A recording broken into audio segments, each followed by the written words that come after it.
Kevin McCarthy has been voted out as the Speaker of the House, which is the first time in American history a Speaker of the House has been voted out of his office. Now, this has come up after Matt Gaetz filed a motion to vacate, which allowed this to happen in the first place. Now, this has re-sparked a debate that's been happening on the online left, which was happening a couple of years ago around the idea of forcing the vote.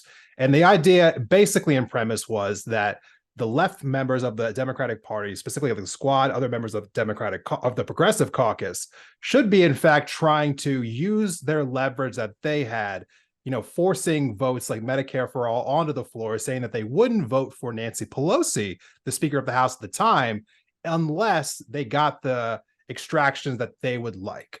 Now, seeing a lot of different back and forth about this, saying about like what this, this is proving that force the vote would have worked. There are some people saying like, no, there are some differences here. Fresh faces, new ideas.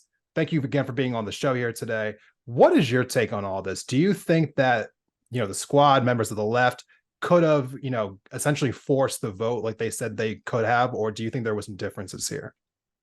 Well, there's clearly differences. Objectively, like in the sense that they could have absolutely made a vote to happen in the same way that McCarthy needed 15. Yeah, absolutely, they could have done that. Would it have done anything? Effectively, no. So we need to also remember where we were when the last set of Congress, when the last time that Nancy Pelosi was Speaker. It was after January 6th. We're like 2 weeks out from that. We're still in the middle of COVID.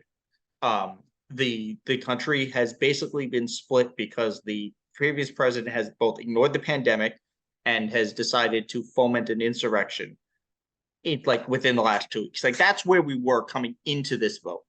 So the idea that we could just have this spectacle, because that's what it was. It was a spectacle. It was a clown show. This current set of Republicans, this majority is a clown show.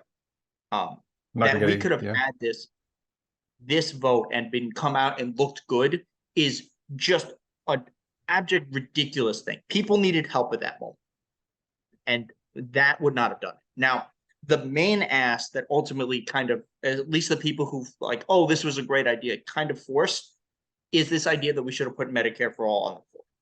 Now, for people who claim to have political acumen, this is one of the dumbest ideas you could have had in politics. Now, the reason for that is if you had to describe the previous election cycle, the presidential election cycle, the big talking point, the big contention was Medicare for all versus some type of public option or an expansion of Obamacare. Like that was the policy point. Like that's what really differentiated the people on like the Bernie wing and everybody else. So the idea behind this that they argued was we need Medicare for all of the votes so we know who to vote out. And the answer is you already know. There's a Medicare for all legislation that's out there for people to sign on. We know exactly who ran on it and who didn't. And if you put it on a vote, and Ryan Knight put this up, yeah, we would have had a great opportunity to lose Medicare for all 100 to like 300 votes. And the amount of damage that would do to that movement is just astronomical. Now, pretending that they didn't get anything is ridiculous because they did get committee positions, which is really important in order to set agendas and in order to bring legislation before. But I think they also got PAYGO removed, if I remember correctly, which is a policy that basically says for every dollar of spending that you have to offset it with cuts or raising taxes. You have to offset the spending that you do in order to keep the budget balanced because everyone's obsessed with balancing the country's budget. Yeah, which is a really different. So like they got concessions. Now, okay.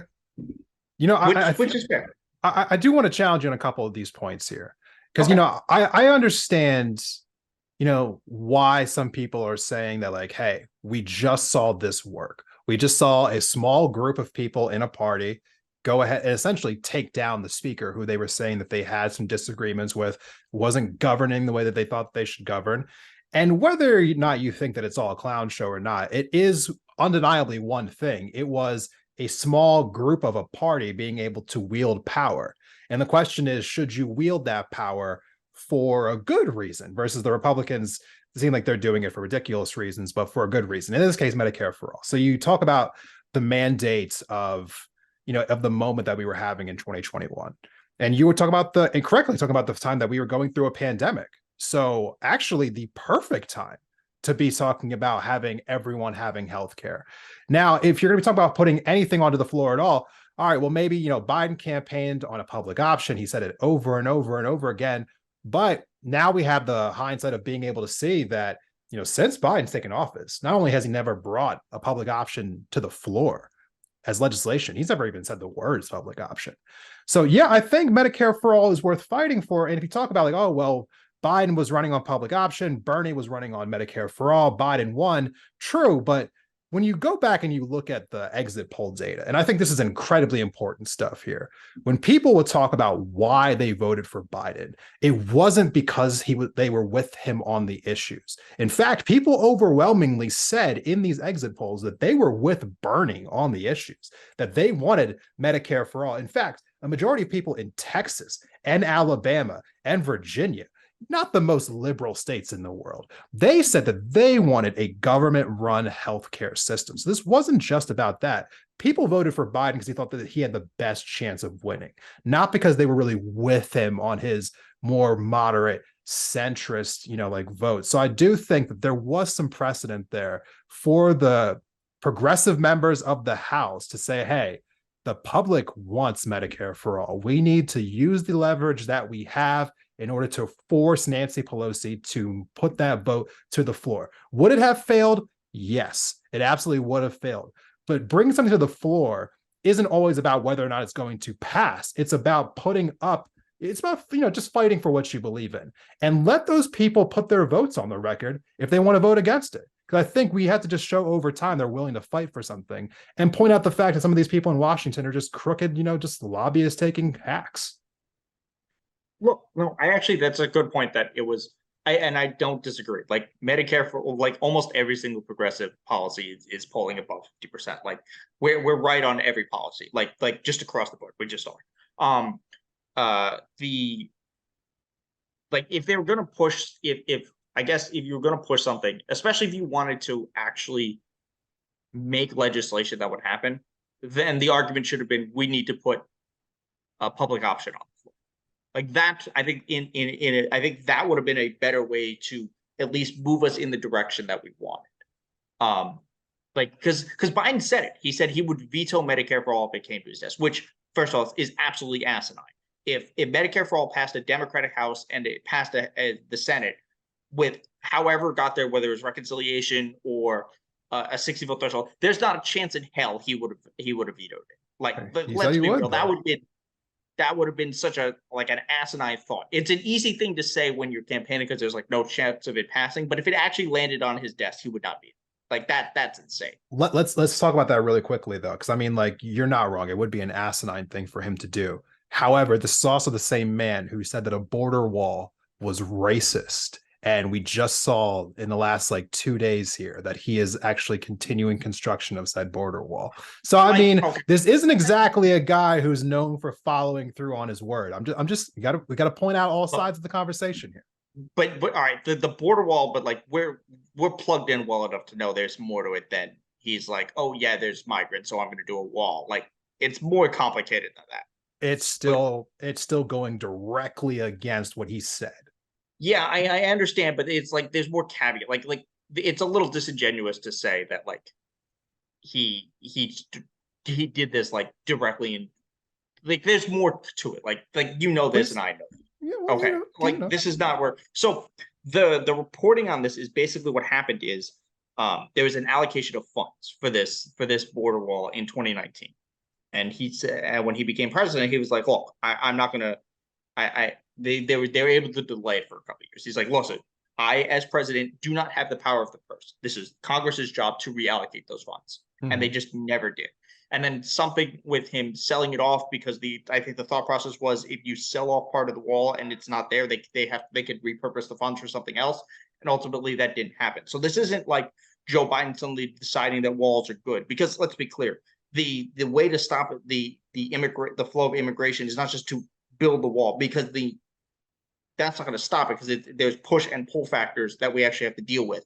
And the wall is not, because once the wall is made, the next step is, and this will be either the 2026, this will be in the 2024 to 26 push for the Republicans, is they're just going to shoot them. Because that's the next step. Because they're not going to actually deal with the actual underlying factors of why it's happening. They're just going to violently attack them. And even even just the dumbest things that they argue, if we're going to war with Mexico because Ron DeSantis is president, that's going to really help us with the people trying to flee from Mexico to our border. Right. And you know what? And you're not wrong. I mean, like, it's really hard to hear something like that. But yes, the Republicans definitely ramped up their violent kind of rhetoric when it comes to what's happening at the border. And that's a whole separate conversation. Definitely not trying to derail us from down to that direction, but mostly kind of just getting back to the Medicare for all versus public option debate. You know, you said that what they should have done was brought the public option to the floor. And honestly, I want to just ask you just really quickly here, why bring the public option to the floor and not, you know, try to at least get people on the record to see where they stand on Medicare for all? You know, it's not a radical policy. We both know that. I know you feel the same way that I do about this. So, like, why not fight for it more, even if you know it's going to fail? Why not at least bring it to the floor to see, at least to see where you stand? I think there's a couple things. I think the idea that we could bring legislation to this, because like I know people have this idea that he was like historically ineffective president and he didn't do a lot or he didn't do enough, but like he did a lot. Like we have to remember, like in hindsight, this is really easy for us to have this conversation. So like they say, oh, we're going to bring Medicare for all to the floor. And I guess in theory, because there's a legislation, you could just bring it up and have it as a floor vote for one day. But there was a lot of stuff going on, like even beyond the passing of the American Rescue Plan. Once that happened, they pivoted right into trying to do Build Back Better.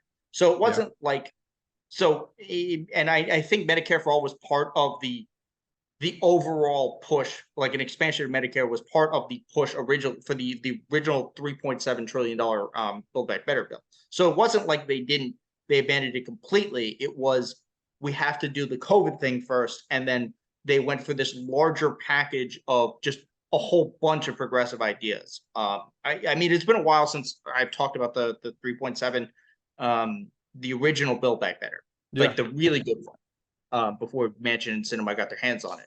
Right. Like that was part of it, because I remember that was part of the price tag. That was part why the price tag was considered so big. Right. Was the expansion. So it wasn't like the vote wasn't there. It was built into a larger policy. So I guess in theory, after Build Back Better passed and they weren't really doing anything after that, and it was like heading into the midterms, maybe it would have been a good idea to bring it up then. But I don't think that we need to have people on the record, because like we know, like it's very clear. It's like when you have the debates or you have the primaries that we have, it's, you know, it's very clear, like, how do you solve the healthcare issue? I mean, granted, by the time the 2022 primaries rolled around, healthcare wasn't really like a top priority like it had been previously, because usually healthcare is like one or two. But by 2022, it was like inflation, it was gas prices, it was like, so there was other things. So it wasn't so much that it was that it's not available anymore. It's more that it was kind of overtaken by kind of other things that weren't really policy issues that we ended up figuring out. So I think ultimately the way to view the Medicare for all fight is they attempted to do it through a larger social structure package that had been passed would have really been like a game changer to like generationally to Biden's legacy, like the original bill. Yeah. But I think just because of the span in which they tried, because then they split the bill and it took longer. And I think by that time it was in the election year. So it's not to say that we couldn't bring it up. Like there's no reason they couldn't bring it up when they went back to House in 26 or in 24. Right. And that kind of like brings us back full circle to the original question. And that's kind of like where I want to end this conversation on. And for, you know, anyone listening, you know, like out there who wants to chime in the comments, let us know what you're thinking here.